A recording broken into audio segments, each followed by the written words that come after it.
Hello, everybody. Dennis Hurst here.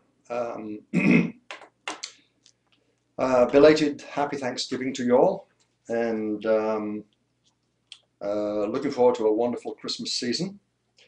I thought I'd come before you for a few minutes because it is now about noonish on Thursday, December 2nd, and at about 5:30 last evening, having been fidgeting around all day awaiting them, I received my what we call author's press copy of the hard book, in this case, of America on the Cusp of God's Grace, along with the softcover version, 460 pages, full of historical content, full of some of the challenges we're facing in this day and age with other ideologies, Islam being the main one, and a section at the towards the end of what we can do to get our nation and our communities and even ourselves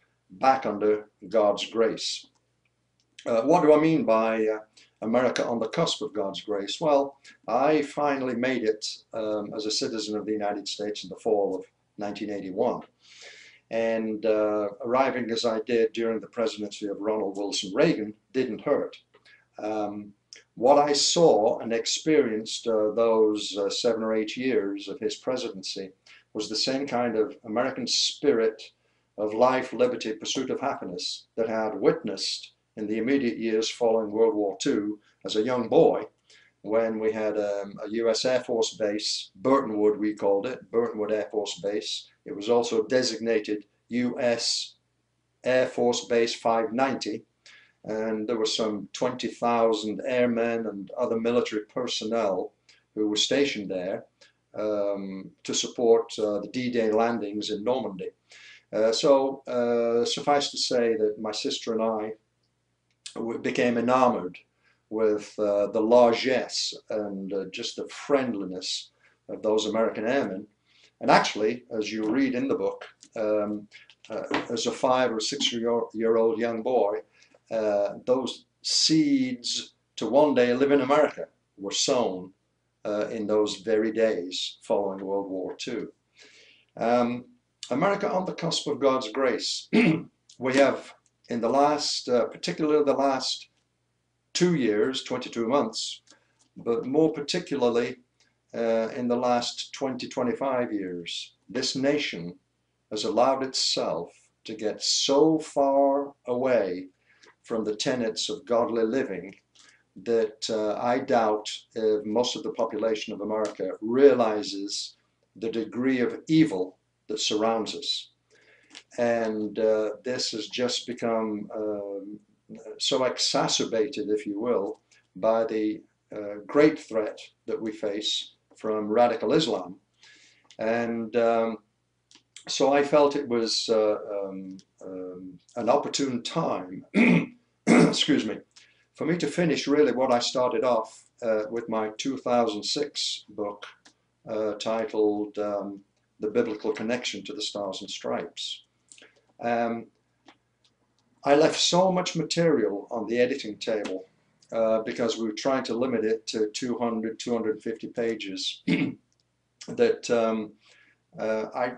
I really didn't feel we had got to the meat and potatoes of the danger facing America.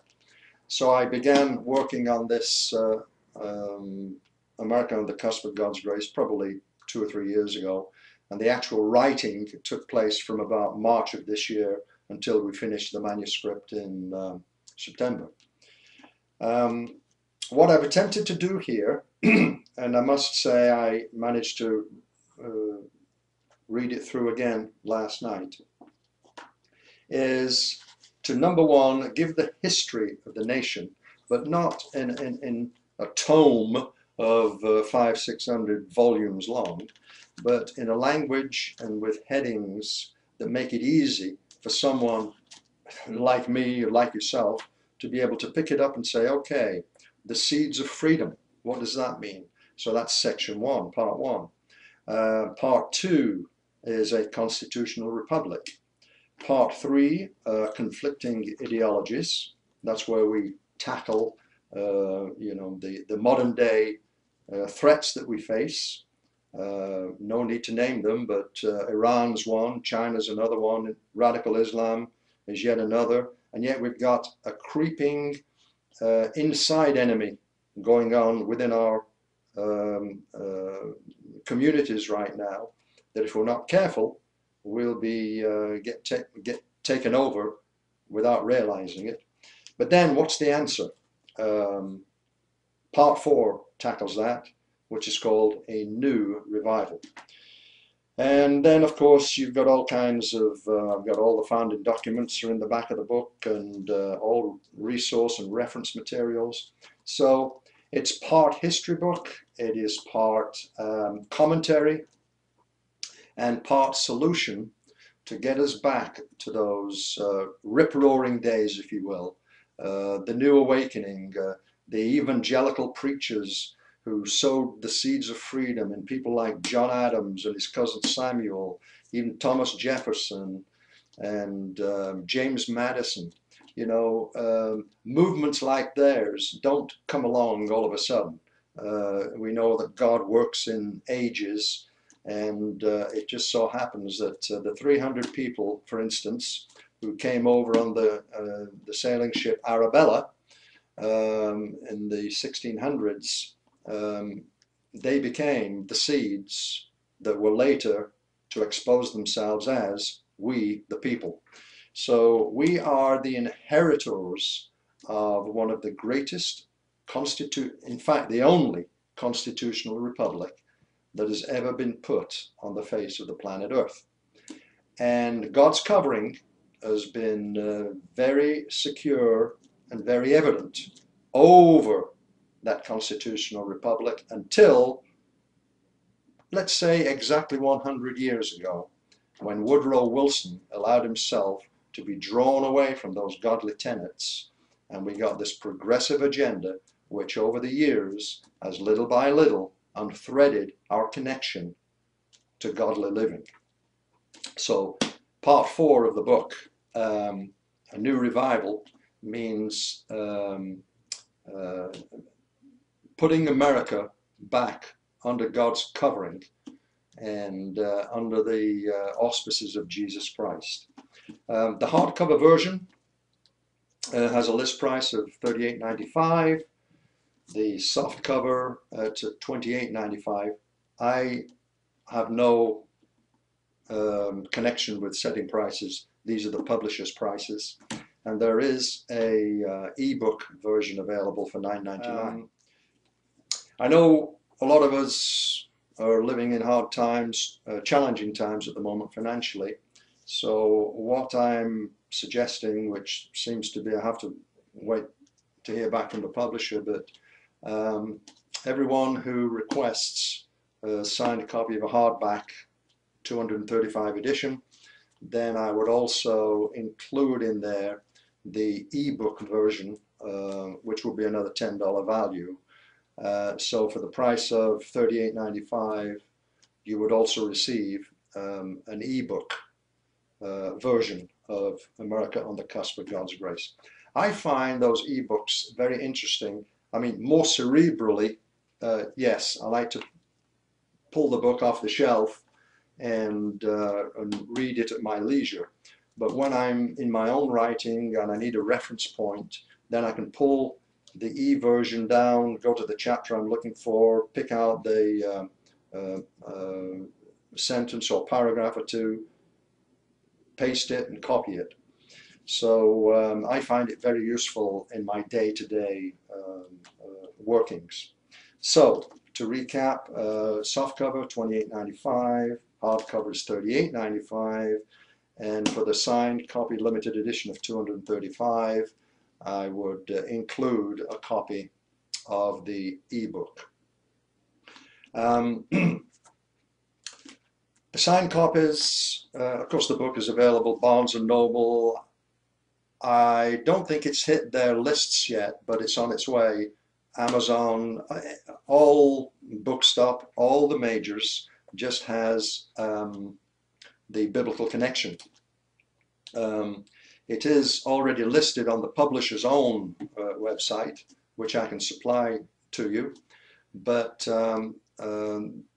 the signed copies of the limited edition would have to be purchased from me, because I need to have the books shipped here so that I can sign them, number them, and then ship them all out to you. So I think that's enough for now. I did want to make sure I had a few minutes with you to let you know they are here. They look wonderful. It's set in a Garamond type, which is a kind of a typeface which befits the part of the period piece. And I couldn't be any happier with the production and the appearance of the books themselves. So let me hear from you. You've all got my information on Facebook. If you go to, I guess it's the left side of my page, my websites are all listed there, and my telephone number and email and so on and so forth. Or you can just message me, probably, which is the easiest method of all. So I just want to thank you all for your support. Some of you have been very supportive when I was struggling with certain sections and so on and so forth. But again, as I keep looking at that portrait of the face and the head of Christ over there, if we can fulfill everything that he has in mind for us, and as the post that I posted the other day from W. Graham Scroggie, we've tried trying and failed. If we now try trusting and see what happens, we probably will be more than surprised at the outcome and what Christ has in mind for each and every one of us. So in the meantime, know that you're all in my prayers and my thoughts, and that together, the power of one means a whole lot in changing the world. And as Paul was accused of many, many times, he turned the world upside down. So let's go forth and do the will of Christ and the will of God in this greatest constitutional republic ever put on planet Earth.